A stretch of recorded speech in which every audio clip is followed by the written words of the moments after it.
Welcome to StabtheDragon Productions for episode number 187.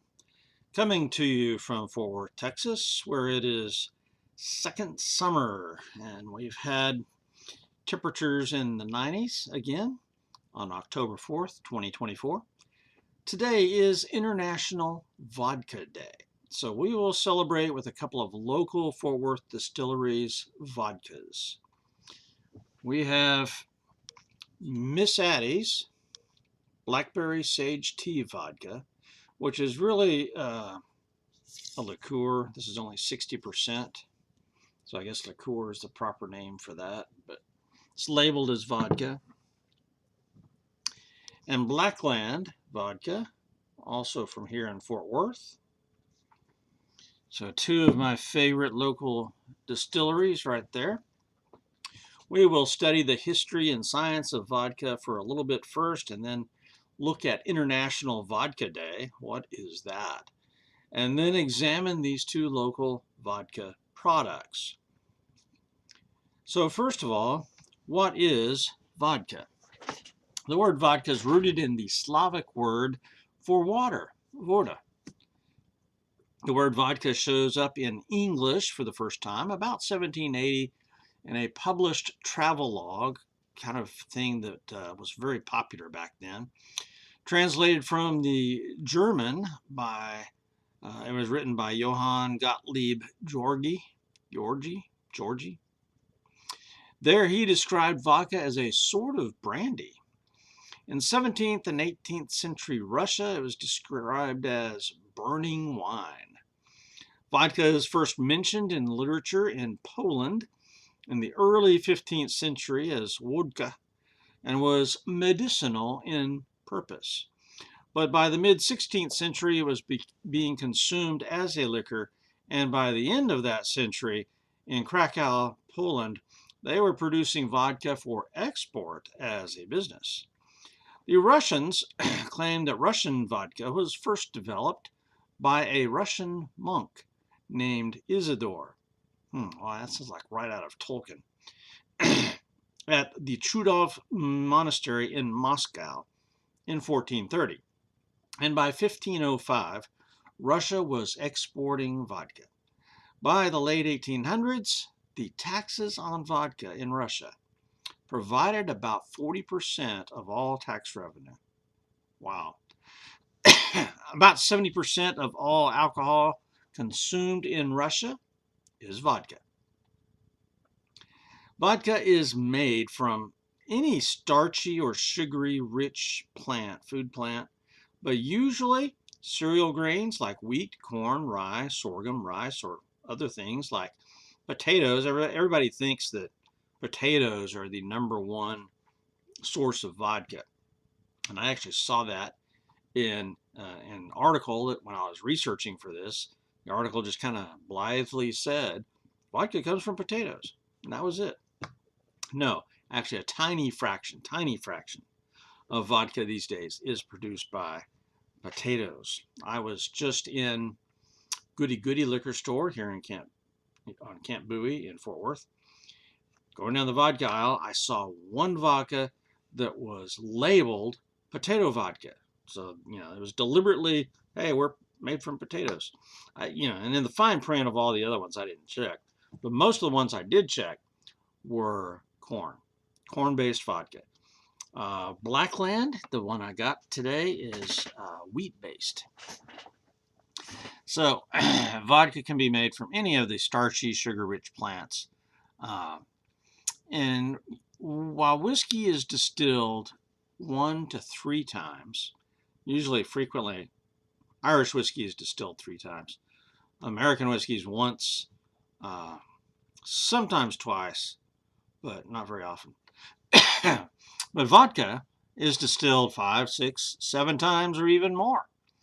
This extra distilling removes the flavoring congeners, which are considered impurities, but those also give whiskey its flavor, part of it, and produces a much higher and purer alcohol content in vodka. So the more that you distill it, the purer it gets and the higher proof it gets. Whiskey, once it's distilled, is put into oak casks. Vodka is not. The oak gives whiskey its color and a lot of flavor. So vodka is colorless and to some degree flavorless. We'll see. This is a little taste of the Blackland. See how clear that is.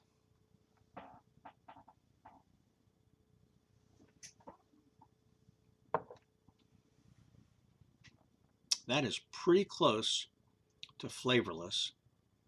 No burn whatsoever.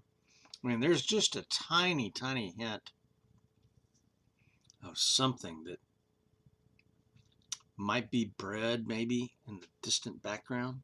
But that's pretty flavorless right there. Zero burn. Of course, it's only 80 proof. Okay.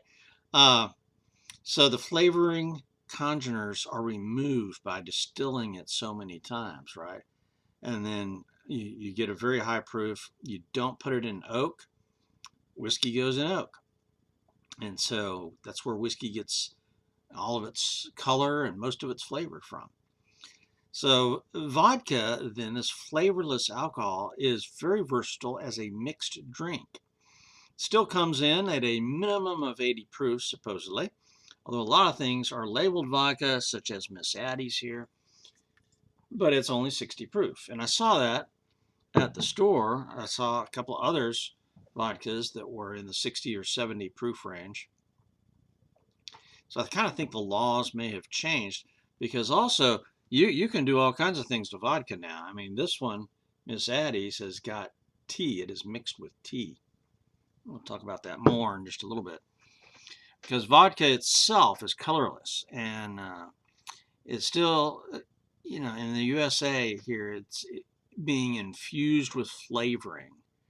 And I saw that at the store. I mean, you can get everything from cucumber to horseradish. I almost bought that one.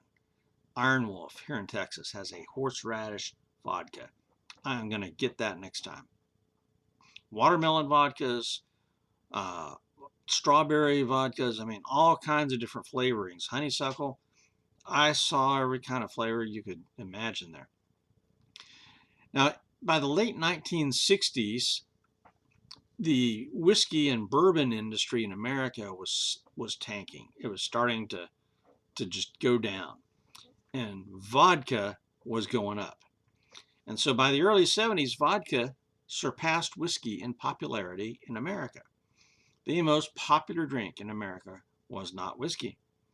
James Bond famously always asked for a martini, not a whiskey, shaken, not stirred.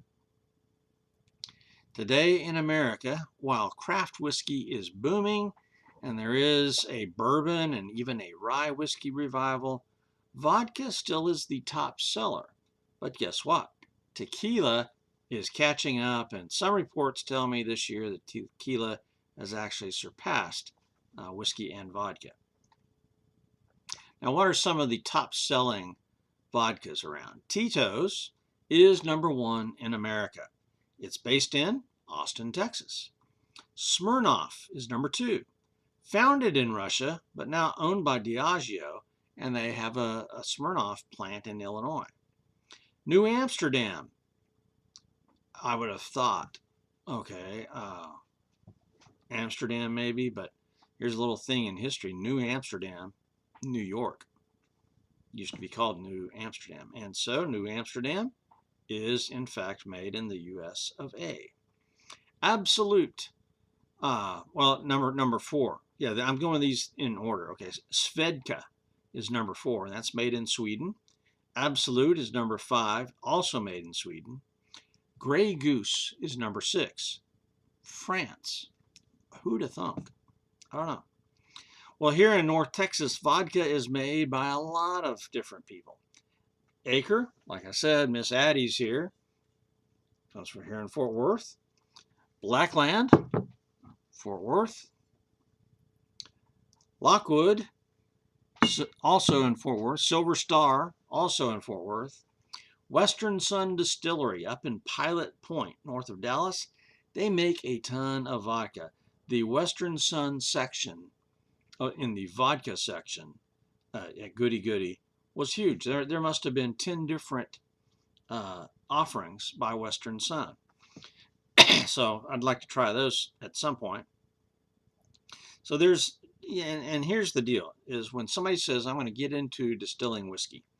Well, the first thing that you got to do is, once you get everything going, is make some gin, vodka, and rum so that you can sell and get an income stream coming in. Because your bourbon's not going to be ready for a year or two, at least, right?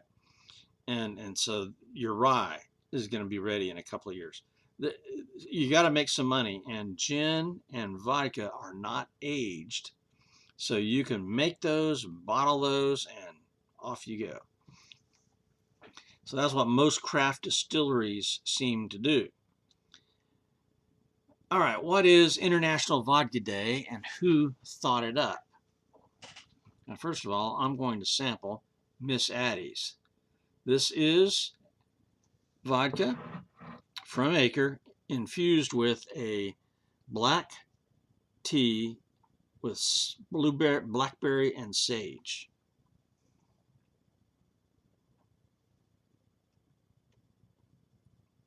And that is amazing stuff right there.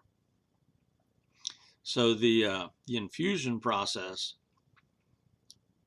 wow, that's really good. Yeah, I definitely drink that straight, neat, over ice. I've had this before mixed in with iced tea, and for whatever reason, when I did that, it kind of came across as too sweet. This is very sweet. The blackberry is there, the tea is there, and it's sweet but not too sweet. I mean, it's right at the border, but I can't really taste the sage, but it's there. Miss Addie's by Acre. So what is International Vodka Day and who thunk it up, right? This has apparently been a thing since 2009.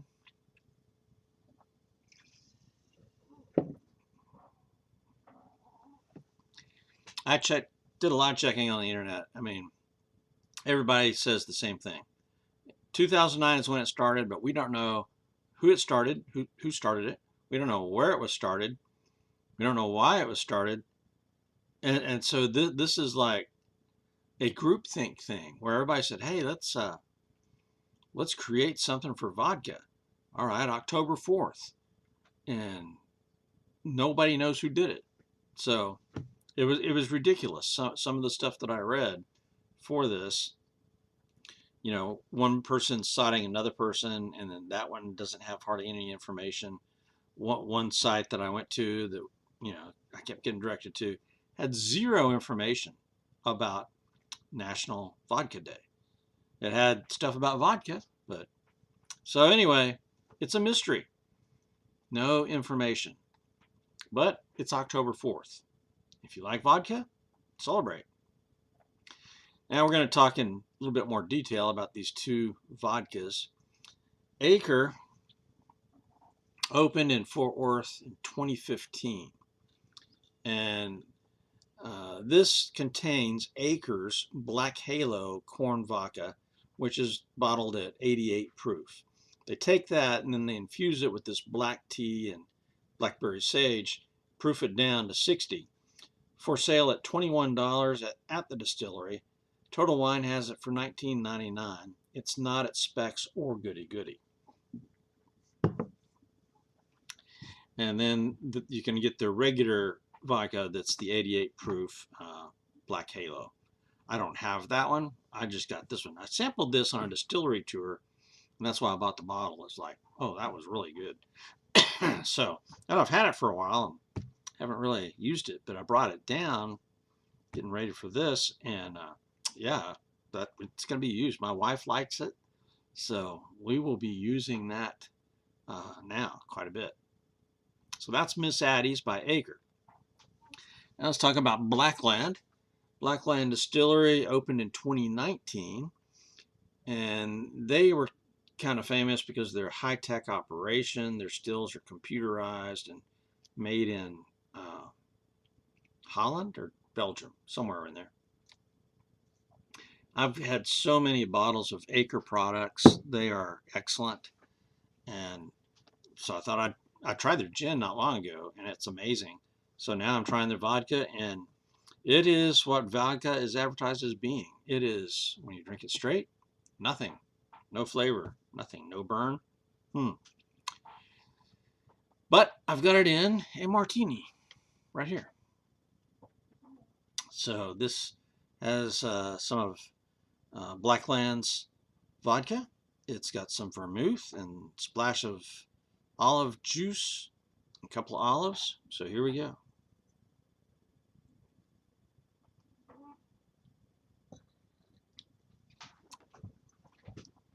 And that's decent. That's pretty good. May need some work. I mean, that's interesting. I've only had a couple of martinis in my life, so I'm trying to judge this based on what I've had. What I had didn't seem all that fantastic.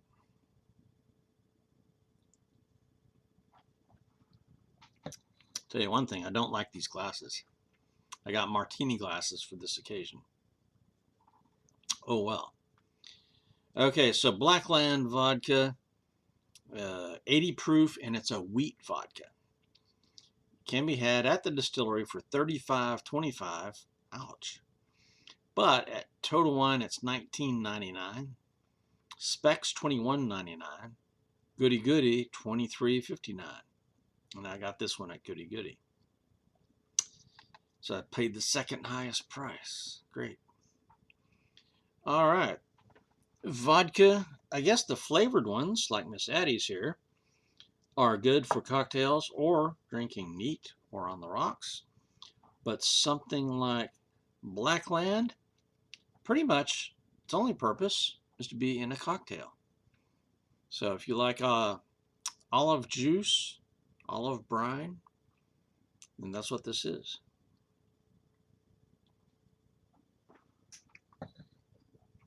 I guess the vermouth adds something to it. I don't know. I'm going to have to play around with martinis to see if I really like this or not. All right, well, that is International Vodka Day. This is Stab the Dragon, out here.